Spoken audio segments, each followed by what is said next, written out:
Bismillahirrahmanirrahim. Assalamualaikum warahmatullahi wabarakatuh. Selamat malam teman-teman semuanya. Salam sejahtera untuk kita semua. Sebelumnya izin perkenalan diri, nama saya Gugun Gunawan. Saya mahasiswa dari Universitas Primagraha, Fakultas Ekonomi dan Bisnis, program studi Manajemen Sumber Daya Manusia. Tujuan saya membuat video ini yaitu untuk memenuhi tugas mata kuliah manajemen kinerja yang diampu oleh Bapak dosen Muhammad Teguh Setiadi, SE, MM, CTMP, CMC, CPGAM, CPLM, CIB.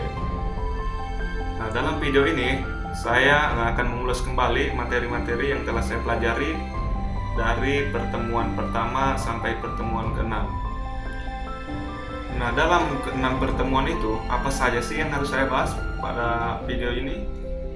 Nah, yang pertama yaitu mengenai manajemen kinerja, yang selanjutnya yaitu kepemimpinan kinerja, dan yang selanjutnya mengenai pendekatan sistem dalam manajemen kinerja, dan yang selanjutnya itu mengenai model strategi planning, dan yang selanjutnya itu teknik pengukuran kinerja, dan yang terakhir mengenai teknik strategi dan analisis kebutuhan kompetensi.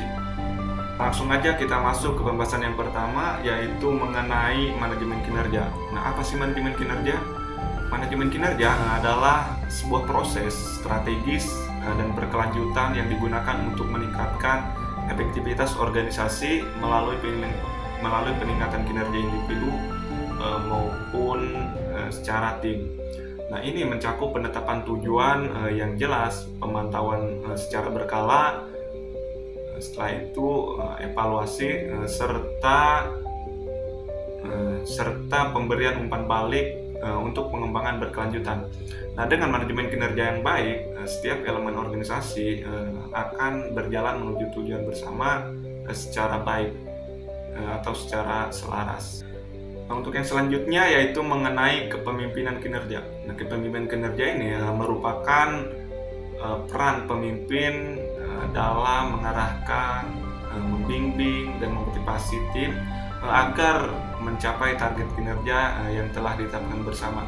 Nah, seorang pemimpin kinerja tidak hanya memberikan instruksi, tetapi juga menjadikan seorang teladan, membangun kepercayaan, serta menciptakan lingkungan kerja yang produktif. Nah, pemimpin inilah yang nantinya akan mampu mengubah potensi si karyawan ini menjadi sebuah prestasi. Nah, kepemimpinan kinerja ini merujuk pada gaya dan kemampuan seorang pemimpin dalam mengelola dan mendorong pencapaian kinerja yang unggul dari timnya. Nah, seorang pemimpin kinerja tidak hanya memimpin dengan wewenang, tetapi juga menjadi inspirasi bagi timnya melalui contoh nyata. Kepemimpinan yang baik sangat penting dalam menciptakan lingkungan kerja yang mendukung pertumbuhan dan peningkatan hasil kerja. Nah, seorang pemimpin juga memiliki tanggung jawab dalam menetapkan ekspektasi yang jelas, menyediakan dukungan yang diperlukan, dan memberi pengakuan atas pencapaian yang telah diraih. Oke, lanjut ke pembahasan selanjutnya yaitu mengenai pendekatan sistem dalam manajemen kinerja. Nah, pendekatan sistem dalam manajemen kinerja ini tuh pendekatan sistem memandang sebuah organisasi sebagai satu kesatuan yang terdiri dari berbagai komponen seperti input, proses, output, dan feedback. Nah, dalam konteks manajemen kinerja, semua bagian ini harus berfungsi secara sinergis. Nah, bila satu bagian terganggu, kinerja keseluruhan juga bakal terdampak. Nah, oleh karena itu, pengelolaan kinerja harus bersifat holistik, jadi mencakup seluruh elemen dalam sebuah organisasi. Nah, dalam pendekatan ini, manajemen kinerja dipandang bukan sebagai kegiatan yang terpisah-pisah, melainkan sebagai suatu sistem terpadu yang melibatkan seluruh bagian organisasi. Nah, input mencakup sumber daya seperti tenaga kerja, informasi, dan modal. Nah, proses mencakup aktivitas manajerial operasional, output adalah hasil kerja dan output adalah dampak strategis daripada output tersebut. Nah, pendekatan ini membantu organisasi mengidentifikasi titik-titik kritis yang dapat mempengaruhi keberhasilan kinerja secara keseluruhan dan mengarahkan implementasi manajerial secara tepat. Nah, selanjutnya yaitu mengenai model strategis planning. Nah, strategis planning ini yaitu proses perencanaan jangka panjang yang bersifat menyeluruh dan terarah. Nah, model ini biasanya mencakup analisis situasi seperti analisis SWOT, perumusan visi dan misi, serta penetapan tujuan strategis. Nah, pengembangan rencana aksi. Nah, tujuan utamanya adalah agar organisasi ini memiliki arah yang jelas dan mampu beradaptasi dengan dinamika lingkungan yang ada.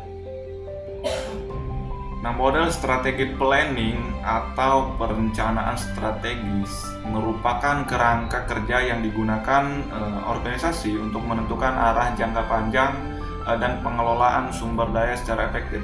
Nah, perencanaan ini diawali dengan analisis lingkungan eksternal dan internal untuk mengidentifikasi kekuatan, kelemahan, peluang, dan ancaman.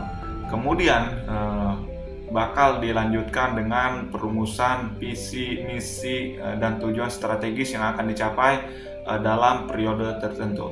Nah, strategis atau strategi ditentukan berdasarkan prioritas dan arah yang ingin dicapai, lalu diterjemahkan ke dalam rencana aksi yang konkret dan akurat atau terukur. Nah, model ini sangat penting untuk menjaga fokus organisasi di tengah perubahan lingkungan yang dinamis serta memastikan bahwa semua bagian organisasi bekerja dalam satu arah yang selaras.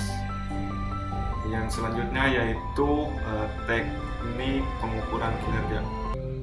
Nah, teknik pengukuran kinerja ini bertujuan untuk menilai sejauh mana telah tercapainya kinerja melalui indikator yang terukur, relevan dan konsisten.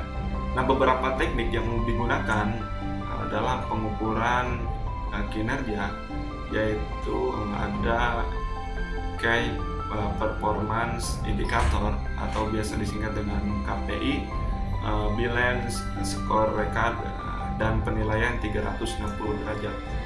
Nah, pengukuran ini sangat penting sebagai dasar evaluasi dan pengambilan keputusan manajerial nantinya. Nah, dan yang terakhir yaitu mengenai teknik, strategi, dan analisis kebutuhan kompetensi. Nah, teknik ini digunakan untuk mengetahui keterampilan, pengetahuan, dan sikap apa yang dibutuhkan untuk mendapatkan kinerja yang optimal. Nah, prosesnya dimulai dari analisis gap kompetensi.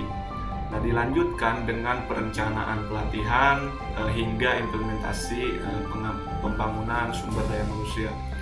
Nah, hasil akhirnya adalah sumber daya manusia yang kompeten, adaptif, sesuai dengan kebutuhan strategi organisasi yang ada. Nah, teknik, strategi, dan analisis kebutuhan kompetensi ini bertujuan untuk mengidentifikasi kesenjangan antara kompetensi yang dimiliki karyawan saat ini dengan kompetensi yang dibutuhkan organisasi di masa depan. Nah, proses ini dimulai dengan menganalisis pekerjaan dari peran masing-masing jabatan, lalu menentukan standar kompetensi yang dibutuhkan. Nah, kemudian dilakukan asesmen untuk mengukur kompetensi aktual karyawan. Nah, baik melalui observasi, wawancara, maupun penilaian formal lainnya. Nah, hasil pada analisis ini akan menjadi dasar dalam merancang sumber daya manusia.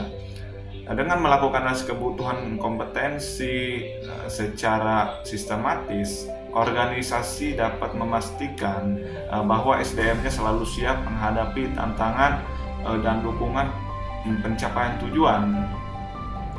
Nah, itulah tadi yang bisa saya sampaikan untuk penjelasan singkat dari materi yang telah saya pelajari selama 6 pertemuan dari kelompok 1 sampai kelompok 6.